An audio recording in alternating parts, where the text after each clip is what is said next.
अस्सलाम वालेकुम व्यूअर्स, कैसे हैं आप सब लोग। उम्मीद करता हूं कि आप सब ठीक ठाक होंगे। तो आप लोगों से रिप्रोडक्शन की तो बहुत सारी बातें होती हैं, तो आज मैंने सोचा कि टॉपिक को थोड़ा सा चेंज किया जाए। और जैसे कि आपको पता है कि काविंग सीज़न है, काविंग हो रही हैं, काफ़ी सारे फार्म्स पे काविंग हो चुकी हैं, कुछ पे हो रही हैं, कुछ पे अभी होनी है। तो काविंग सीज़न में जो सबसे बड़ा इशू आता है वो आता ये है कि काफ मैनेजमेंट क्या, कि जो बच्चा आपके पास आता है काविंग से लेकर वीनिंग तक, यानी जब तक आप उसका दूध नहीं छुड़वाते तब तक आपको कैसी स्टैंडर्ड मैनेजमेंट करनी चाहिए कि आप उससे एक तो मैक्सिमम उसका मैक्सिमम ग्रोथ लें उससे, और इसके अलावा उसके अंदर मिनिमम जो मसाइल हैं जैसे डायरिया हो गया, रेस्पिरेटरी प्रॉब्लम है, वो कम से कम आए। तो उसके लिए हम आज डॉक्टर अरसलान साहब के साथ हैं। डॉक्टर अरसलान साहब ये वेटनरी ऑफिसर हैं गल्फ़ डेयरी फार्म पे। पिछले 3 साल से ये काफ सेक्शन पे काम कर रहे हैं और इनकी काफ़ी ज़्यादा एक्सपर्टीज़ है काफ्स के ऊपर, और इनके पास काफ की मॉर्टेलिटी बहुत मिनिमम है, और इस सीज़न में तो आलमोस्ट इनके पास ना होने के बराबर है। तो ये आपको बताएंगे कि इस बार कितने काफ्स इनके आए और इनमें से कितने एक मॉर्टेलिटी हुई, तो उससे आप अंदाज़ा लगा लेंगे कि इनकी मैनेजमेंट जो है वो कितनी अच्छी है। तो उसके बारे में अब आज इनसे पूछते हैं कि क्या क्या वो मैनेजमेंटल प्रोटोकॉल जो हैं फॉलो करते हैं बच्चे के पैदा होने से लेकर उसकी विनिंग तक, जिसकी वजह से इनके बच्चे सेहतमंद रहते हैं और उनमें मॉर्टेलिटी या जो मरने की शरह है वो कम से कम होती है। जी डॉक्टर साहब, क्या हाल है? अल्हम्दुलिल्लाह बेहतरीन। अस्सलाम वालेकुम। डॉक्टर फुरकान साहब, आपका शुक्रिया, आपने मुझे इनवाइट किया इस चीज़ के लिए।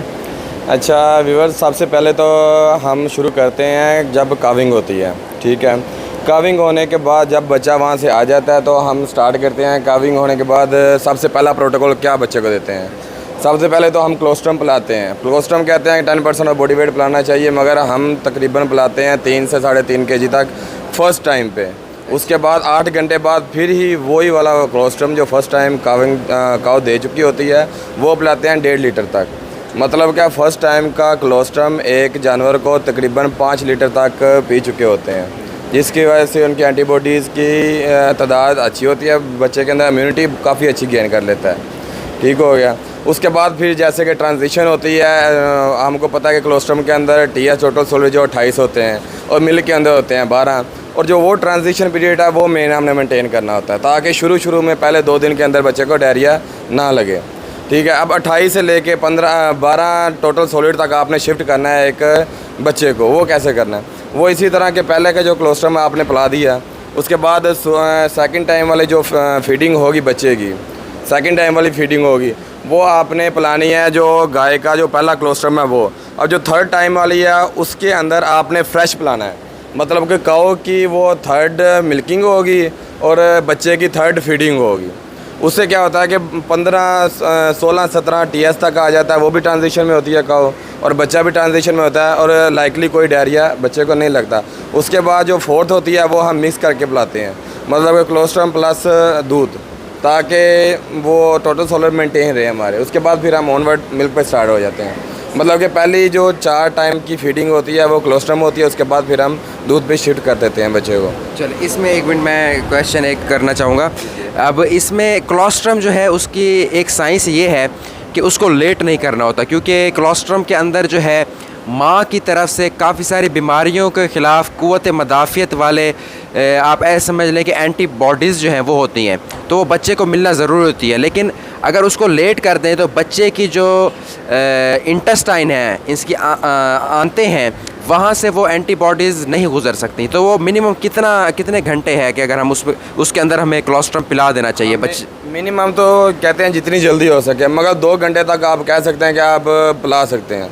2 घंटे के अंदर 95% अवेलेबिलिटी होती है जानवर के ना। 2 घंटे, इसको आपने इस पॉइंट को रखना है कि आपने क्लोस्ट्रम पिलाने में देर नहीं करनी, बिल्कुल नहीं करनी देर। 2 घंटे के अंदर अंदर बच्चे को बोली माँ की पिलानी है, क्लोस्ट्रम पिलाना है। अगर उसकी माँ मर गई है या कुछ, उसके लिए आपको अलहदा से फ्रिज के अंदर फ्रीज़ करके क्लोस्ट्रम रखना चाहिए काविंग सीज़न में, ताकि आपका क्लोस्ट्रम शॉर्ट ना हो और एनिमल के आपके जो बच्चे आ रहे हैं आगे उनको प्रॉपर क्लोस्ट्रम मिले। कई बार हमारे पास ऐसी भी गायें आती हैं जिनका क्लोस्ट्रम जो है वो नहीं होता, कम होता है, तो वो बच्चे को हम नहीं दे सकते। लेकिन हम क्या करते हैं, किसी और गाय का क्लोस्ट्रम जो ज़्यादा होता है वो हमने फ्रीज़ किया होता है, तो वो हम उसको पिला देते हैं। तो ये पॉइंट वैलिड है कि 2 घंटे के अंदर अंदर आपने कोलोस्ट्रम इसको देना है। इससे थोड़ा पीछे आऊँगा कि जैसी काविंग हुई, कुछ लोग उसको अमाइनोफाइलिन के, डेक्सामेथासोन के, इस किस्म के कोई इंजेक्शंस वगैरह लगाते हैं, तो ये लगाना भी ज़रूरी है या क्या देखा है आपने इसको? अच्छा डॉक्टर साहब, ये लगाना तब ज़रूरी है जब हिफर्स हो, खासकर हिफर का जब बच्चा आता है और बच्चा ओवर साइज होता है और खींचते हुए और बच्चे को ज़ोर आता है, खींचते हुए जब खींचते हैं ना तो लंग्स के ऊपर ना एक प्रेशर आ जाता है, बच्चा ना थोड़ा सा कह लें कि डिस्टर्ब हो जाता है, उसके सांस में प्रॉब्लम आती है। जब सांस में प्रॉब्लम आए तब तो उस कंडीशन में तो आप लगा सकते हैं और अच्छा रिजल्ट आपको अमाइनोफिलिन का मिलता है और डेक्सा का मिलता है। मगर जैसे नॉर्मल डिलीवरी या नॉर्मल डिलीवरी के अंदर आपको बिल्कुल भी ज़रूरत नहीं है। हर डिलीवरी में आपने अमाइनोफाइलिन या डेक्सामेथासोन नहीं लगाना। ये दोनों इसलिए लगाए जाते हैं कि जानवर जो पैदा होता है, बच्चा पैदा होता है, उसका सांस उखड़ा हुआ होता है, सांस सही तरीके ले नहीं रहा होता। तो ऐसे बच्चे जिनका सांस सही ना हो, उनको आप अमाइनोफाइलिन या डेक्सामेथासोन का इंजेक्शन लगा सकते हैं, लेकिन हर बच्चे को नहीं लगाना।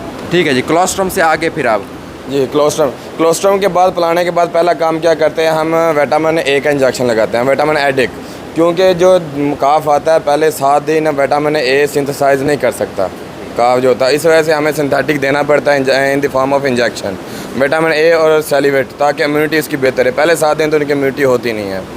ये हमने 7 दिन लगा दिया प्रोटोकॉल, ये 2 इंजेक्शन लगा दिए। उसके बाद फिर हमने करना है इसको दूध के ऊपर शिफ्ट और आहिस्ता आहिस्ता इसका दूध बढ़ाते जाना है। दूध हमने बढ़ाना है, तकरीबन हम जो इधर इस वक्त प्रोटोकॉल चला रहे हैं वो ये है कि 1 माह तक हम सिर्फ बच्चों को दूध पिलाते हैं और दूध 1 माह के अंदर हम लेके जाते हैं 8 लीटर, 8.25 लीटर तक 24 घंटे के अंदर। ठीक है, एक पर बच्चा मतलब कि पर काफ शुरू करते हैं कितने लीटर? ये हम 1.25 लीटर से शुरू करते हैं, 1 लीटर 1 पाव से शुरू करते हैं और मतलब कि हम करते हैं 4.5 लीटर से, 4 लीटर से लेके हम 8 लीटर तक लेके जाना होता है हमने। तो इसमें वो नहीं करते आप, कोई परसेंट ऑफ बॉडी वेट नहीं करते कि परसेंटेज ऑफ बॉडी वेट भी कई जगह मेंशन होती है कि भाई इतने % वज़न हो तो उस हिसाब से हम, इतने वज़न हो तो उसके परसेंटेज पे मिल्क देना चाहिए? नहीं है, वो पहले कोई 10% था पता नहीं, शायद फिर उन्होंने इंक्रीज़ करके कितना कर दिया था? ओ डॉक्टर साहब बिल्कुल आप सही कह रहे हैं, मगर हम जो इधर प्रोटोकॉल चला रहे हैं हम अबाव द एवरेज जा रहे हैं। 8 लीटर 9 लीटर 8 लीटर 8.5 लीटर हम दूध देते हैं, मगर हम 3 इंटरवल्स में दे रहे हैं, हर 8 घंटे बाद। कितने केजी वाले काफ को एन एवरेज? उन्होंने एवरेज तकरीबन ये हमारे पास जो होते हैं रिसीविंग होती है 30, 35, 40 केजी तक भी आ जाते हैं जानवर। उनको ना हम यहाँ से स्टार्ट, मतलब 1 माह का जो काफ होता है ना उसकी वेट आप लगा लें 50-55 तक होता है। ठीक है, 50-55 तक 1 माह के उसको 20 केजी तक 20% तक 15 to 20% दे रहे हैं आप। हाँ, अगर आप ऐसे पेट रूल रखना चाहे तो वो बिल्कुल इतना ही है, आप सही कह रहे हैं। पहले ये समझा जाता कि 5 to 10% तक मिल्क देना चाहिए, लेकिन ये चीज़ अब इंक्रीज़ हो गई है। मैं वैसे ये वीडियो के अंदर एक अटैच भी कर दूंगा, एक नया डाटा आया, लिटरेचर आया जिसमें ये शो किया हुआ कि कितने % जो है वो एनिमल को देना चाहिए, वो लिटरेचर भी शो उसमें जो है ना अटैच कर दूंगा। अच्छा, मिल्क के साथ साथ फिर और क्या चलाते हैं? काफ स्टार्टर कब यूज़ करना स्टार्ट? यही मैं बताने लगा था, अभी 30 दिन तक 1 माह तक हमने सिर्फ लाना मिल्क, एनिमल सोर्स प्रोटीन, वो उसकी बायोअवेलेबिलिटी बहुत अच्छी होती है, इम्पैक्ट अच्छा आता है। मिल्क के अंदर फैट कंटेंट ज़्यादा होते हैं, जानवर हेल्दी होता है, जानवर स्ट्रेस में नहीं जाता। पहले माह हमने उसके ऊपर वर्किंग कर ली, जाके जानवर हमारी ग्रोथ के ऊपर आ जाए, साइकिल में आ जाए। उसके बाद हम रिप्लेसर पे आते हैं। फिर रिप्लेसर हम 14 TS पे, 13 TS पे, 15 TS पे भी चलाते हैं। ये डिफरेंट रेशोज़ होती हैं। और हाँ, एक बात, रिप्लेसर आपने चूज़ करते हुए एक ख़ास ख्याल रखना है कि जो 20 प्रोटीन से कम वाला रिप्लेसर है वो आपने बिल्कुल भी इस्तेमाल नहीं करना। ठीक है, वो वाला इस्तेमाल करना है जिसकी 20 हो या 20 से ऊपर हो, जितनी ऊपर हो प्रोटीन उतने ही बेहतरीन रहता है, क्योंकि ये काविंग रेडिंग होती है, इनमें अंदर प्रोटीन मेनली हमें चाहिए होती है।